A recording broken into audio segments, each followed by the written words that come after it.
Back in 2022, I remember watching PC Gaming Show to check which new games were on the horizon. Usually if I like the trailer and the game looks half decent, I add it to the wishlist and wait. Sometimes it's only a few weeks or months until the game comes out, other times the world will probably end sooner than the game comes out.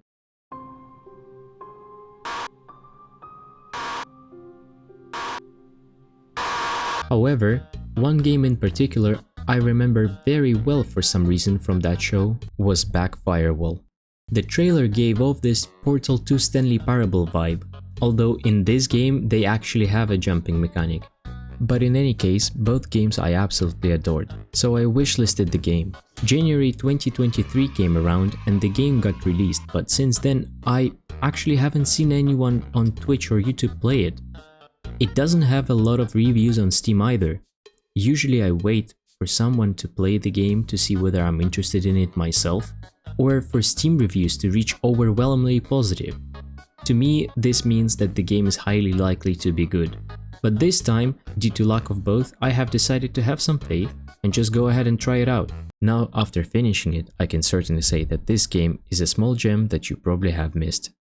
In this game, you play as an app inside the phone which has only one task: to update the phone's operating system. On your way to the updating room, you meet the current operating system, and once it learns why you're here, it isn't exactly happy about its rapidly approaching end, and suggests that you don't update the phone since everything is working fine as it is right now, and who needs the update anyway? From here, if you choose not to update the phone, your adventure will begin traveling around the phone with the main task to solve puzzles, which in turn create bugs in the system. During your adventure, you get to meet other apps and processes which I found very relatable, like hiding under the couch in order not to work. Now management will find me for sure. Oh shit. There you go. Constant wish to chill. And these lamps that get very horny when you when you turn them on. Oh yeah. Oh yeah. Oh yeah. Oh yeah. Oh yeah. Oh yeah. Oh yeah. Okay, that's enough. My favorite is this little fella who in the span of 15 minutes of me solving the puzzle gave up on his dream of buying anything from the shop and became a hardcore communist supporter. How to speak. In the time you took to activate the bridge, I realized how harmful capitalism is to our system. I'm not buying anything ever again. I believe in systemic communism now. Oh.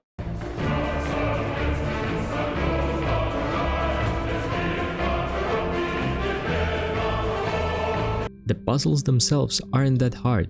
None of them are these extremely tedious puzzles that you spend an hour trying to understand how to solve to only realize you actually have no idea what the fuck is going on.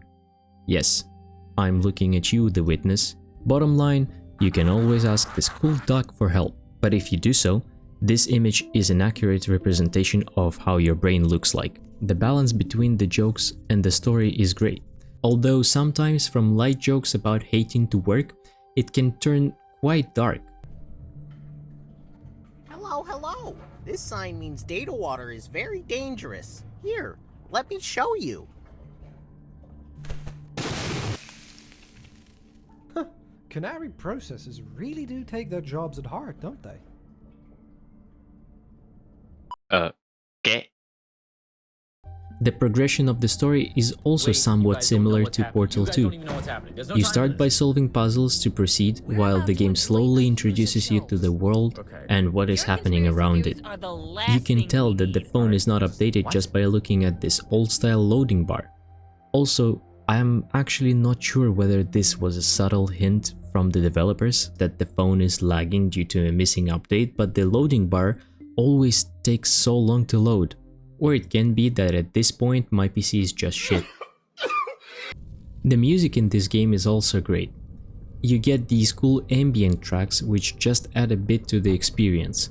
That is, until you get to this track. What the fuck is this music? Do you hear this? Do I look like I can hear what you're saying? Okay, never mind.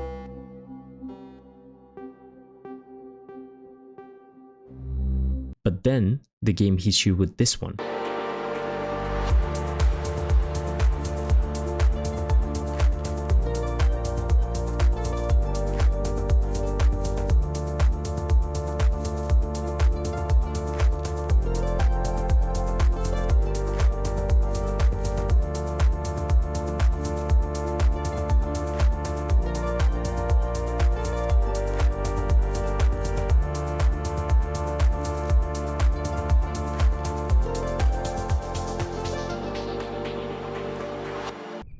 You love music? Yeah, me too, man.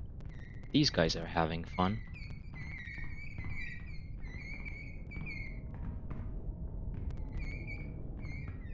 We vibing here. I wanna hear what they are listening to.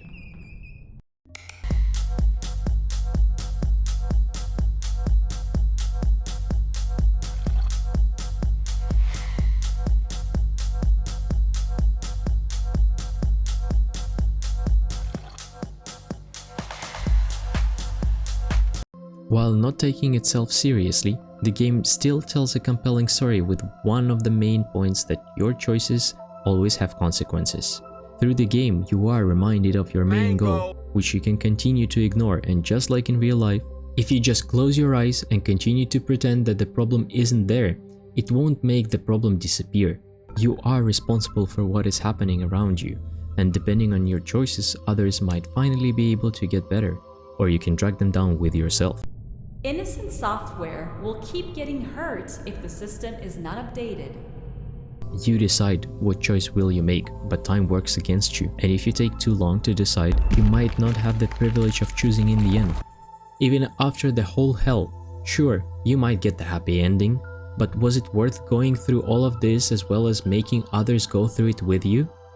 So, is this game worth your time? Yes. Yes, it is. It's a lot of fun, quite immersive, and you can finish it in one sit. It took me 5 hours to fully beat the game, and then I realized that there are actually multiple endings, and I didn't get the best one. To me, that only means one thing. Oh shit, here we go again. It costs around 15 bucks, which isn't that bad, but you can always just wait for a Steam sale and grab it then, in case you don't feel like buying it for full price.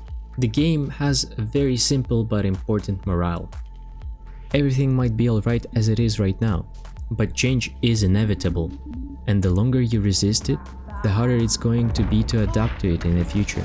When everything is falling apart, pretending that it is fine won't work.